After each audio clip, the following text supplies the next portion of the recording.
Inna arsalna Nuhan, itu ayat pertama, surat Nuh.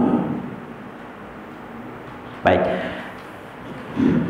Halaman, kalau di Quran saya ini halaman adalah halaman ke-455. Ya, tidak tahu kalau ini apakah percetakannya sama dengan Quran Bapak Ibu, Allahu a'lam. Surat yang ke-71 dari ayat pertama, surat Nuh. Bapak Ibu yang dimuliakan Allah, kalau nama suratnya surat Nuh, itu terbayang oleh kita, surat ini gambaran tentang perjalanan dakwah Nabi Nuh alaihissalam, yang dihadirkan Allah kepada Nabi Muhammad. Ini kan turunnya kepada Nabi Muhammad ini kan, itu ingin memberitahu Nabi Muhammad, kalau kamu banyak kali tantangan dalam dakwahmu, saudaramu sebelum ini juga sudah tidak kurang tantangannya, Nabi Nuh. Jadi kalau kamu merasa banyak sekali beban-beban di pundak, maka saudaramu Nuh juga jauh lebih hebat. Gitu kira-kira. Bapak Ibu, di antara kita ini ada pewaris para nabi, menjalankan tugas-tugas Rasul, melaksanakan amar ma'ruf nahi munkar. Maka tidak ada salahnya juga kita membaca ulang, mengkonstruksikannya dalam kehidupan kita sebagai para da'i yang selalu amar ma'ruf nahi munkar. Baik Bapak Ibu sekalian, kita lihat pada ayat yang pertama dari surat Nuh ini. Apa kata Allah? Inna arsalna Nuhan. Lai masuk ibu-ibu? Lai, alhamdulillah. Inna arsalna Nuhan. Kata Allah, sesungguhnya kami telah utus Nuh kepada kaumnya. Oke, sampai di situ dulu Bapak Ibu. Nuh ini dia adalah utusan Allah, nabi yang diutus Allah kepada kaumnya saja. Kaumnya saja. Bukan seperti Nabi Muhammad. Kalau Nabi Muhammad diutus oleh Allah untuk seluruh alam semesta. Itu sebabnya kalau Allah menyampaikan kepada Nabi Nuh, bunyi kalimatnya begini, kami utus engkau untuk kaummu, bukan untuk kaum yang lain. Tapi kalau Nabi Muhammad, wa ma arsalnaka illa rahmatan lil alamin, kami tidak utus engkau wahai Muhammad melainkan rahmat bagi alam semesta. Risalah yang dibawa Nabi Muhammad itu bukan untuk orang Arab saja, bukan mereka yang ada di Afrika itu saja, tetapi risalah yang dibawa Nabi Muhammad cocok dengan orang di Indonesia, di Amerika, di Rusia, di Kutub Utara, di Kutub Selatan gitu. Sebagai penutup dari rentetan estafet para nabi dan rasul. Inna arsalna Nuhan ila qaumihi. Nabi Nuh ini juga Bapak Ibu sekalian, selain ia nabi dan rasul, para ulama juga menyebutkan Nabi Nuh ini dengan istilah Abul Bashar Ats-Tsani, bapak manusia yang kedua. Siapa bapak manusia yang pertama? Adam. Para ulama berpendapat banjir besar yang terjadi pada zaman Nabi Nuh itu menenggelamkan seluruh alam ini, tertutup semuanya oleh air. Nanti kita akan berjumpa dengan ayat ketika gunung-gunung, bukit-bukit semuanya telah terpenuhi oleh air. Kami telah selamatkan kapal Nabi Nuh sampai ke tujuannya. Ada yang berkata sampai sekarang masih ada puing-puing kapal Nabi Nuh ini. Ada yang berkata begitu. Di mana letaknya? Di Turki. Benar atau tidak? Allahu a'lam. Kalau nanti Allah beri rezeki, kita sama-sama kita pergi melihat di Turki. Amin. Bapak Ibu yang dimuliakan Allah Subhanahu wa taala, iya, karena yang selamat itu hanya yang ada dalam kapal Nabi Nuh. Dan jumlahnya tidak banyak. Berapa lama dakwahnya Nabi Nuh? 1000 tahun kurang 50. 950. Berapa yang ikut dengan dia? Kapalnya itu Bapak Ibu terbuat dari kayu biasa, tapi banjir besar menutup alam semesta. Kalau gunung dan bukit sudah terisi oleh air, Bapak Ibu, Apa yang ingat Bapak Ibu? Bukit, gunung. Gunung Padang, Gunung Pangilun, Gunung Merapi. Yang paling tinggi mungkin Gunung Merapi. Kalau puncak Gunung Merapi sudah tertutupi oleh air, Musholla Baitul Huda di mana letaknya? Apalagi Padang Bukit Jalawi di dasar lautan, itu aja lah. Kalau gunung dan bukit telah terpenuhi oleh air, habis semuanya ludes. Jadi katanya kalau tsunami 2004 18-19 meter itu air, gelombang air laut. Kalau yang terjadi pada zaman Nabi Nuh, air hujan yang tidak pernah berhenti dari langit, lama tuh berbulan-bulan, mata air yang memancar dari bawah begitu deras, gulungan air laut yang begitu dahsyat, yang mengakibatkan gunung-gunung, bukit-bukit semuanya terisi oleh air. Terisi oleh air. Itu sebabnya itu dikatakan bahwa tidak ada yang selamat, tidak ada yang selamat. Yang selamat hanya mereka yang ada dalam kapal Nabi. Karena nanti dari Nabi Nuh inilah ada keturunan-keturunan yang lain. Baik, Bapak Ibu hadirin sekalian yang dimuliakan Allah Subhanahu wa taala, inna arsalna Nuhan ila qaumihi. Sesungguhnya kami, kata Allah, telah mengutus Nuh kepada kaumnya. An anzir qaumaka min qabli ayyatiyahum 'adzabun alim. Agar ia memberi peringatan kaumnya. Dakwah berarti kan amar ma'ruf nahi munkar. Allah tu Pak, berhenti lah itu kalau dosa maksiat. Pak, kok berhenti? Ikut ibu tsunami, azab Allah dakik jawab. Jadi Allah memerintahkan kepada Nabi Nuh, engkau beri peringatan untuk kaummu. Min qabli ayyatiyahum azabun alim, sebelum datangnya azab yang pedih itu. Apa maksudnya Bapak Ibu sekalian?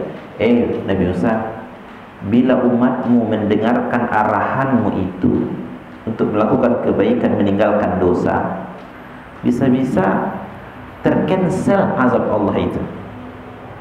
Tapi kalau umatmu tidak mau mendengarkan, tetap juga dalam dosa dan kemaksiatan, bisa jauh lebih cepat datangnya azab yang pedih itu daripada apa yang mereka prediksi. Bapak Ibu, para ulama ilmuwan berkata, di sebelah kanan waktu itu ada gunung api yang begitu besar di bawah perairan laut Sumatera ini, yang apabila itu meledak bisa berkeping-keping Pulau Sumatera, seperti yang terjadi tahun 1800 berpisahnya kita Sumatera dengan Pulau Jawa. Cek dulu Pak, cek satu pulau ada di daratan. Namun terjadi ledakan tahun 1800-an, maka berpisahlah Pulau Jawa dengan Pulau Sumatera. Menurut para ilmuwan, bahwa di perairan laut kita ini ada lagi namanya Ring of the Fire, api besar. Kalau itu meledak dengan ledakan tinggi, maka yang terjadi berkeping-keping. Oleh karena itu, dai yang peduli dengan kebenaran, kebaikan, dakwahi umat sebelum datangnya azab yang pedih. Kalau datang azab yang pedih, mereka tidak mau mendengar. Kalau mereka tidak mau mendengarkan arahan dari Allah dan Rasulnya, meninggalkan maksiat dan dosa, bisa lebih cepat datangnya dari apa yang diprediksi oleh para ilmuwan, meletusnya Ring of the Fire itu. Tapi kalau mereka mendengarkan dengan benar, mengikuti arahan dari Allah dan Rasulnya dan para ulama yang memberikan arahan, insya Allah bisa tercancel. Bahkan ada yang mengatakan, ya dengan adanya riak-riak gelombang kecil, gempa-gempa yang ada pada akhir-akhir, itu cara Allah mengurangi, dicicil, sehingga tidak terjadi ledakan yang besar itu. Tapi kalau kerengkang, tidak mau mendengarkan arahan Allah, bisa lebih cepat datangnya. Jadi itu pesan pertama. Kami telah utus Nuh kepada kaumnya untuk ia memperingati kaumnya sebelum datangnya azab yang pedih. Banjir besar itu kan? Kalau mereka mendengarkan arahan, mudah-mudahan tercancel dan jadi datang. Tapi kalau tidak, oke. Sekarang Bapak Ibu sekalian, mulailah Nabi Nuh mendakwahi kaumnya. Pada ayat berikutnya, bagaimana Nabi Nuh memulai? Kan sudah dapat SK tuh. Nabi Nuh dengan turunnya wahyu kepada dia diangkat menjadi Nabi dan Rasul. Nabi Nuh menjadi Rasul. Itu namanya SK. Maka memulailah Nabi Nuh akan tugasnya. Pada ayat yang kedua, inilah perkataan Nabi Nuh pertama kepada kaumnya. Qala ya qaumi inni lakum nadhirum mubin.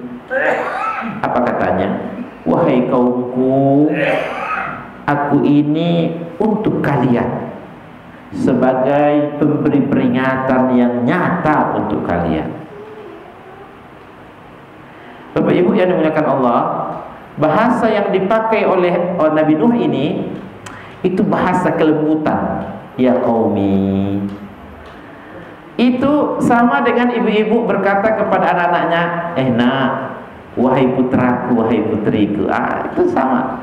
Sama seperti para ulama berkata di podium ini, di mimbar ini, wahai umatku, wahai bangsaku, wahai negeriku. Sama itu. Ibu-ibu ketika mengatakan mungkinkah ibu-ibu, bapak-bapak kira-kira berkata begitu pada anaknya lalu memberikan arahan yang menyesatkan anaknya? Tak mungkin. Bahkan tak pun begitu. Ibu-ibu mencubit anak ibu itu bukan karena benci, tetapi jangan sampai dia melakukan kesalahan itu lagi pada besok-besok harinya. Gitu kan, cubit. Tapi kan ada juga anak-anak yang tak peduli dengan itu. Besoknya lakukannya dia ambil sapu lidi lain. Allah itu karena sayangnya kepada kita, lalu dia peringatkan kita. 3 skala Richter. Gempa. Kan ada yang kembali kepada Allah, sadar, bertobat.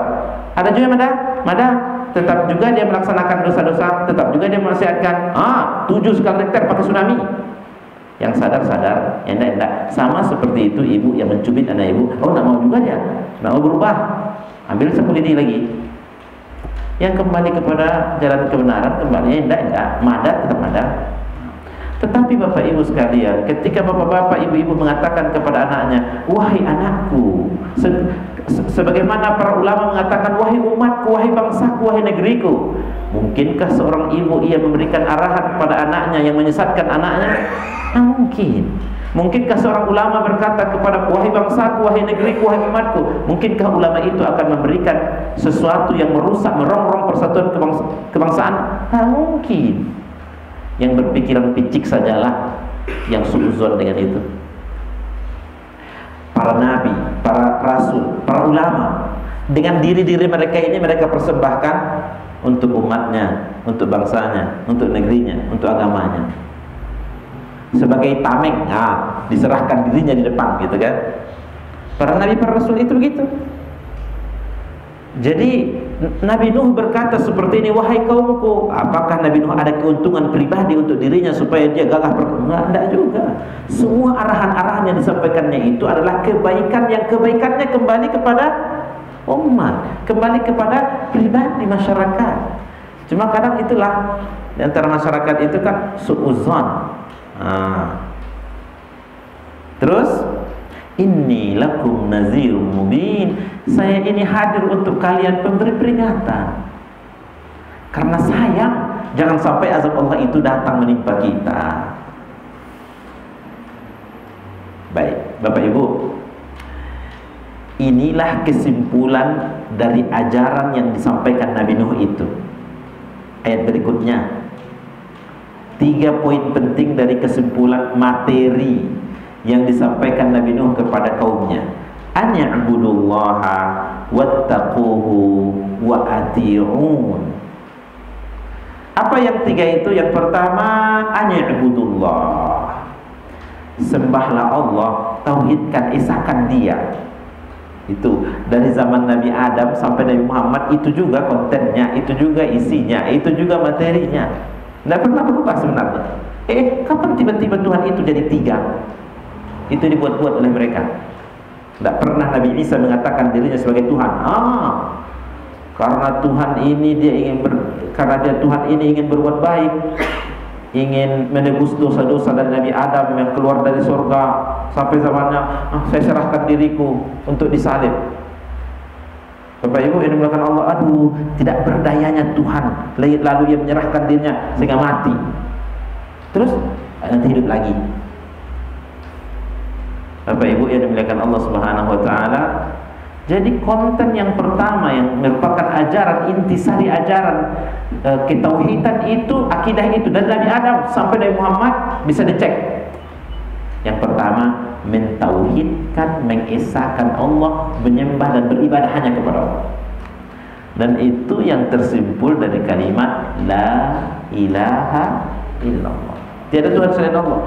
Itu yang diajarkan Nabi Nuh kepada kaumnya, itu yang diajarkan Hud kepada kaumnya, itu yang diajarkan Nabi Saleh kepada kaumnya, dan Nabi Adam sampai Nabi Muhammad itu.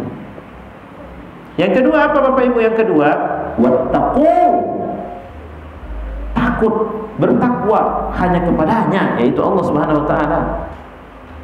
Masya Allah. Bapak Ibu, kalau kita sudah ada rasa takut itu kepada Allah, tidak perlu CCTV, karena yang mengontrolnya bukan CCTV, Allah. Itu sebabnya kalau karakter orang itu sudah yakin percaya dengan Allah dan takut sekali dengan Allah, insya Allah, kalau semua ini sudah matang mantap mengkristalisasi pada diri seseorang, penjara tidak ada gunanya. Penjara tidak ada gunanya. Tapi memang ada kurang lebih. Ada orang ini tidak main itunya itu. Apa namanya? Imannya dengan Allah, bertakwa, takutnya kepada Allah itu enggak perlu perlu dicerahkan, diisi lagi. Yang ketiga, ajaran yang ketiga, wa ati'uni, dan mentaatiku, yaitu mentaati Rasul bernama Nabi Nuh. Kalau kita tentu Nabi Muhammad SAW. Jadi tiga ajaran inilah yang dibawa oleh Nabi Nuh kepada kaumnya. Bila berpegang mereka dengan ajaran ini, selamat, jaminannya selamat. Ani'budullah, menyembah Allah, mentauhidkan, mengesahkannya. Wattaquhu, takut kepada Allah, bertakwa kepadanya. Yang ketiga, wa ati'un, taat. Ya, apa yang diarahkan oleh Nabi Nuh ikuti, kalau diikuti terjamin. Baik Bapak Ibu sekalian, kira-kira kalau umat Nabi Nuh menjalankan yang tiga itu, apa keuntungannya, apa dampaknya, apa efeknya? Ayat berikutnya menjelaskan itu. Yang pertama, efeknya, dampaknya adalah yaghfir lakum min dzunubikum. Allah akan ampunkan dosa-dosa. Bapak Ibu, jadi Allah mengampunkan dosa-dosa itu barang mahal, barang berharga. Diampuni Allah dosa-dosa kita, Masya Allah. Jadi kalau kita menyembah Allah, mentaatinya, mengesahkannya, lalu bertakwa kepada Allah, kemudian taat kepada Rasul utusan, insya Allah yaghfir lakum min dzunubikum. Ustaz, kalau sebelumnya mereka menyembah berhala juga, kalau mereka bertobat kepada Allah, ikut arahan Nabi Nuh, diampunkan oleh Allah. Yaghfir lakum min dzunubikum, semua dosa diampunkan. Itu keuntungan pertama. Tapi Bapak Ibu sekalian, ada pendapat kedua dari ulama tafsir. Yaghfir lakum min dzunubikum, ia akan ampunkan dari dosa-dosa. Bukan ada kalimat min. Berarti ada situ min. Kalau pendapat yang pertama tadi ndak kira apapun dosanya, pokoknya diampuni semua dulu. Kalau pendapat yang kedua, kata min yang ada pada ayat itu untuk membagi dari sebagian. Artinya yaghfir lakum min dzunubikum, Allah akan ampuni dari sebagian dosa-dosa.